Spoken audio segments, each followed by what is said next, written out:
Welcome back. Now, Wolverhampton-based charity Access to Business has been awarded a Queen's Award for voluntary service. It's the highest award given to voluntary groups across the UK, a sort of equivalent of an MBE for business. And here it is. Well, to tell us more, here's Chief Executive Josie Kelly and Senior Business Advisor Carole Taylor. Thank you both for joining us. This is a smart certificate. It's fantastic. Signed by Really Elizabeth exciting. R. You can tell there's something official and royal and important about that, isn't there? I'm going to put that carefully back on the table, and you've got a piece of crystal to show us as well, haven't you? We have, yes. Tell us a bit about Access to Business for anybody that hasn't heard of it. What are you and how long have you been going? Access to Business started as a charity in 2004. In the first year, 3 advisors supported 100 clients, and we now have 23 advisors supporting people into employment and self-employment, and we see about 2,000 clients a year. Very busy, very successful. It sounds like it's Best very in busy. the Black Country. Best in the country, according to this certificate. And Carole, what's your involvement then? I'm a Senior Business Advisor. I've worked for Access to Business for about 11 years. Again, when I started with Josie, I think there's about 3 members of staff. And I think really the support really is needed. We love helping people in the Black Country, especially women. They need a little bit more support as well, whether you're on benefits, in a job you don't like, you want to set up a business or even establish a business, we give support as well. What's your geographic boundary? Obviously you're based in Wolverhampton. Based in Wolverhampton. Do you cover the whole of the West Midlands? We cover the Black Country, Wolverhampton, Sandwell, Dudley and Walsall. So we do lots of outreach work across the Black Country, but we have our main training centre in Wolverhampton. So are there equivalents to you in other parts of the country then? Or there's equivalents in other parts of the Black Country. We work very closely with a sister organisation called Sweda, and they're based in West Bromwich. So together us and Sweda are delivering on a European contract at the moment, supporting people into self-employment. But in the West Midlands, I think we're probably the specialists. And what was the big appeal from your point of view, Carole, then, of getting involved in this? I think coming from a corporate background. What did you do before then? Chartered accountants, and working in their world, I think really now working in the voluntary sector is so rewarding, and people really do need support and help and going the extra mile, and someone who's really achieved their goal by sheer hard work, giving up everything really, and a massive transition for people who are dependent on benefits to actually then start a business and make their own money. That's fantastic for me. And is this a growing pool that you've got to work with at the moment? It is a growing pool, because I think the way the changes in the benefit system, more and more people are looking how they can get back to work or self-employment. And self-employment is very flexible for people that perhaps have caring needs or perhaps have a disability and they can't do the work they did before. So self-employment for us has been a good route to follow. Well, we're told self-employment is the fastest growing area in the West busy, Midlands, isn't it? You know, everybody, you don't have, we were talking earlier in the show, you don't have to be in a specific office, in a specific town at a specific time of day to do your job, do you, anymore? You can work from home. And when we first started, we just offered the services to support people into self-employment and to help people to get skills for work. But as we've grown, more and more people that have started a business have come back to us and said, actually I can fit air conditioning units, I can't do invoices, I don't know how to send letters out, I don't know how to publicise myself. So last year we launched a new service called BOSS, which is Business Office Solutions. It's a not-for-profit company, so that offers a back office service, a virtual secretary for all the businesses that we support. Excellent. So tell me then, Carole, if someone's watching this now and thinking, this could be for me, you know, I could actually be just the sort of person who to benefit from this.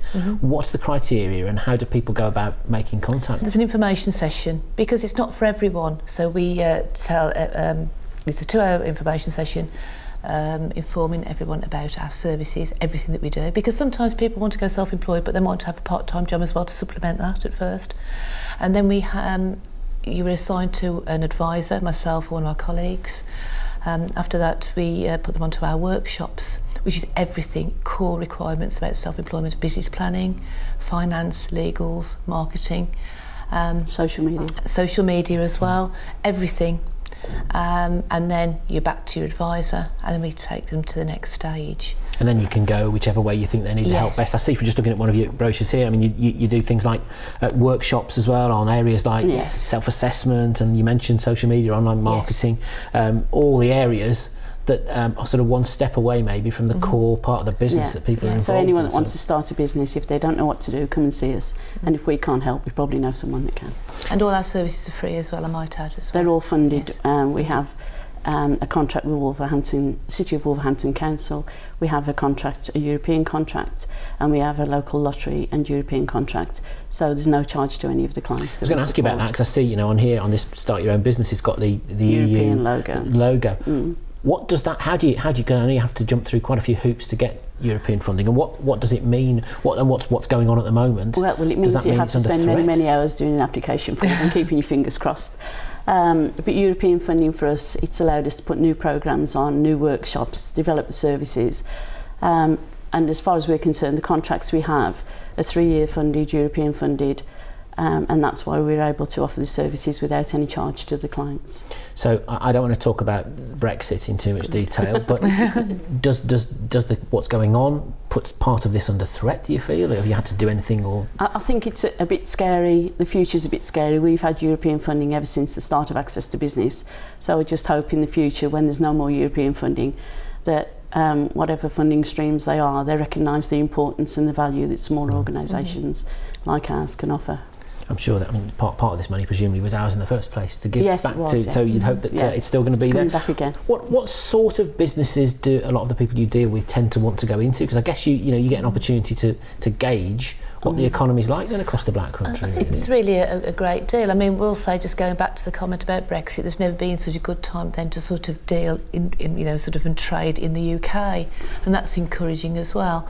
But varied amount really. Ladies who want to turn their hobby into a business, even a sewing business or beauty, care, but also as well we've got training companies, people who want to be self-employed running restaurants. There's quite a wide range. You name it, we've seen it. And we Some have actually been illegal, we've had to say sorry, we can't support you, but most of them. We won't talk about even that. Even though they're a good idea. Moving on rapidly. Interesting you mentioned about the care industry there, because the perception is that it's difficult to get people into the care industry at the moment, even though the demand is going through the roof. It is, but also, I mean, a lot of industries now want people to be self-employed. The building industry, the care industry look to take people on contracts. So we have people come to us say, you know, I've got this self-employment contract, can you give me advice on how I handle this? So it's not just developing a business, it's becoming self-employed to work for a larger company. Where and when then do you run the many workshops that you talk about there? Is there a programme going through the year, or is it based on the demand? The workshops are almost every week. And we get a high demand for the workshops, so we run the workshops across the Black Country every week. And then we follow up with our own the information sessions every week, then we follow up with workshops. And we can also do outreach work in partner premises as well. And apart from the two of you, how many other permanent people have you got on board? There's another 20 people apart from us. And would they all be from the same sort of business background, or would they all have they've just done a job of some description before and just used their experience? Wide and varied, because we have one section that specialises in support for people who want to go into employment. So perhaps some of the advisors before have worked for other training organisations. Lots of our staff have training qualifications. A lot of the staff have worked in business themselves. We have people who've worked in finance. So there's a wide range of skills. And you're presumably interested in talking to any people that might think they've got something to offer to you then. Are there any particular sectors that you know, have got holes that need plugging at the moment? Let's put you on the spot. Doing more board members if you're volunteering. Okay. So board members is one thing. I mean, people that do the proper work, that actually go out and do the... Well, yeah, I mean, we've got 22 members of staff at the moment, but as we get new contracts, we're employing new people. So very, very busy, and we're finding more and more demand. And obviously, going back to this wonderful certificate here, it's been your work has been recognised. Well, we were nominated by someone at Wolverhampton City Council. Excellent. So that was a great achievement in itself. So take me back to the minute that you found out that you'd got this. Then paint a picture of the euphoria in the office. I had an email at home saying you've been awarded Queen's Award. You can't tell anyone yet. It's a bit like the MBE, isn't it? So you can't say anything. Went around the house screaming. And then you're invited to a Queen's Garden party, and you're not allowed to tell anyone until you've actually attended the garden party, which was a few weeks after we'd heard.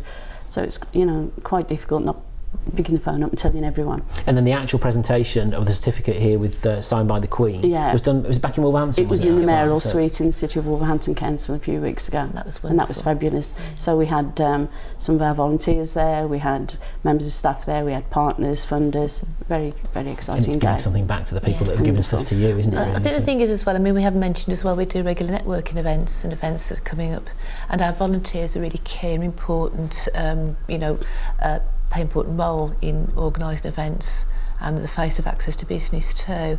And I think that's really important, and that's the reason why we have been awarded, the voluntary award. And this has obviously put what you're doing up in the shop window, and people find out about you. Well, thank you so much for coming in. Good luck with everything, and we'll see you again soon. And good luck with the hunt for board members. That's all we've got time for this week. Don't forget, if there's something you think we should be talking about, or if you've won an award, tell me all about it. It's carl.jones@madeinbirmingham.tv. We'll see you same time next week.